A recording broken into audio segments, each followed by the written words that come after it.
আসিফের ব্যাপার হচ্ছে উনি তো he is acting as a bridge between the military and the কোঅর্ডিনেটরস, ছাত্রী যারা এই বিপ্লব সংগঠন করছে।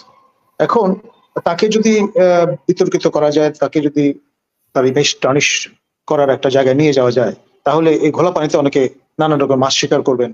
দেখুন, শেখ বশির তার যে পারিবারিক ব্যাকগ্রাউন্ড, তার যে পলিটিক্যাল ওরিয়েন্টেশন, সেটা খোলামেলা যদি আমরা কগনিজেন্সে নেই, তাহলে দেখবো আকিজ যে বিড়ি, তার এই বিড়ি ইন্ডাস্ট্রিকে ঘিরে যার উত্থান, আকিজ মহোদয়ের পুত্র, এবং তিনি একাধিক দ্বার পরিগ্রহ করেছেন, সুতরাং নানান সংসার আছে তার, নানান সংসারের নানান সন্তানাদি আছেন, এটাও আমরা জানি। এবং তারই সহোদর, তিনি বিগত শাসক দলের একজন সংসদ সদস্য ছিলেন এবং ইজ অন দ্য রান, এবং তিনি এবং যিনি মন্ত্রী মর্যাদায় উপদেষ্টা হয়েছেন, তাদের দুজনের নামে হত্যা মামলা আছে, মানে তারা আসামি। এই একটা বিষয়। আরেকটা হচ্ছে জামাতে ইসলামীর সঙ্গে তার একটা হার্দর সম্পর্ক আছে, তিনি কাইন্ড অফ স্পন্সর বা কন্ট্রিবিউট করেন ফিনান্সিয়ালি, এই রকমের একটা কথাবার্তা আছে বাজারে। তো সব মিলিয়ে Jamaat is the most organised force in Bangladesh. এটা আপনি পছন্দ করেন বা না করেন, এটা বরাবর ছিল। এমনকি ৭১-এ স্বাধীনতা যুদ্ধের পরে ৭৫-এ পট পরিবর্তন সময় পর্যন্ত একজনও আপনার জামাতের কর্মী নিহত হননি, সদস্য নিহত হননি। সবাই কিন্তু আপনার যে ফেজটা অবলম্বন করছেন, সেটা হুইসপার ক্যাম্পেইন ফেজ, অর্থাৎ কানে কানে কথাবার্তা বলা, সরকার বিরোধিতা করা ইত্যাদি। এবং অনেকে নেপালের মাধ্যমে দেশের বাইরে চলে গিয়েছিল অন্যান্য পথ অবলম্বন করে। তো ফলে তারা ৭৫-এর পট পরিবর্তনের পরে তারা রিগ্রুপড হয়েছেন, ফিরেছেন, এবং ইউরোপ জুড়ে, মধ্যপ্রাচ্য জুড়ে তাদের বিরাট নেটওয়ার্ক তৈরি হয়েছে।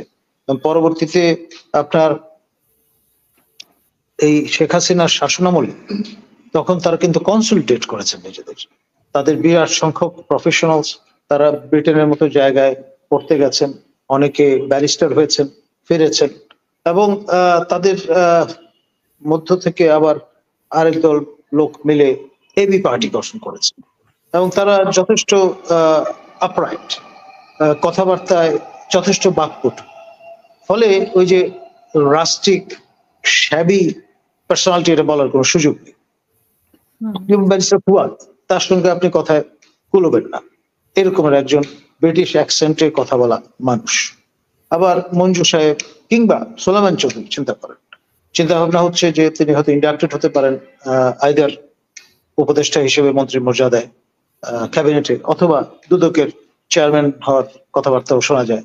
সব মিলিয়ে বিষয়গুলো এইরকম। তো এখানে এই অর্গানাইজ ফোর্স, যেমন বিভিন্ন বিশ্ববিদ্যালয়ে তারা আপনার বিভিন্ন প্রশাসনিক দায়িত্ব ইতিমধ্যে পেয়ে গেছে, এবং সর্বশেষ চাঁদপুর বিজ্ঞান ও প্রযুক্তি বিশ্ববিদ্যালয়ের উপাচার্য হিসেবে নিয়োগ পেয়েছেন ওই ঘরানার একজন মানুষ, এটাই সবাই জানে।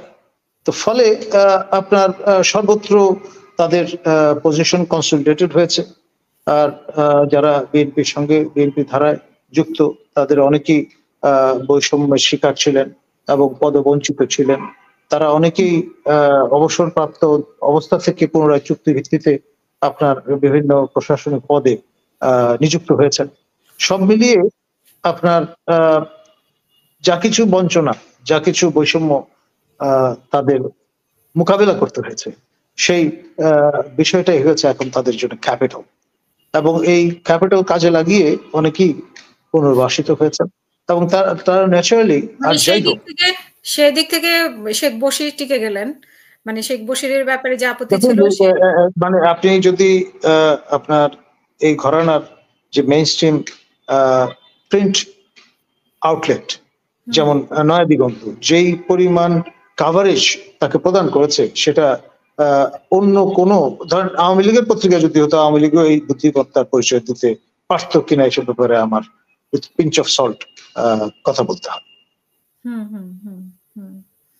তো সেখানে যুক্ত হলেন আসিফ নজরুল। কেন যুক্ত হলেন তালিকায়? এখন আসিফের ব্যাপার হচ্ছে উনি তো he is acting as a bridge between the military and the coordinators, ছাত্র ছাত্রী যারা এই বিপ্লব সংগঠন করছে। এখন তাকে যদি বিতর্কিত করা যায়, তাকে যদি তার ইমেজ টার্নিশ করার একটা জায়গায় নিয়ে যাওয়া যায়, তাহলে এই ঘোলা পানিতে অনেকে নানান রকম মাছ শিকার করবেন, এমনটি অনেকে মনে করছে।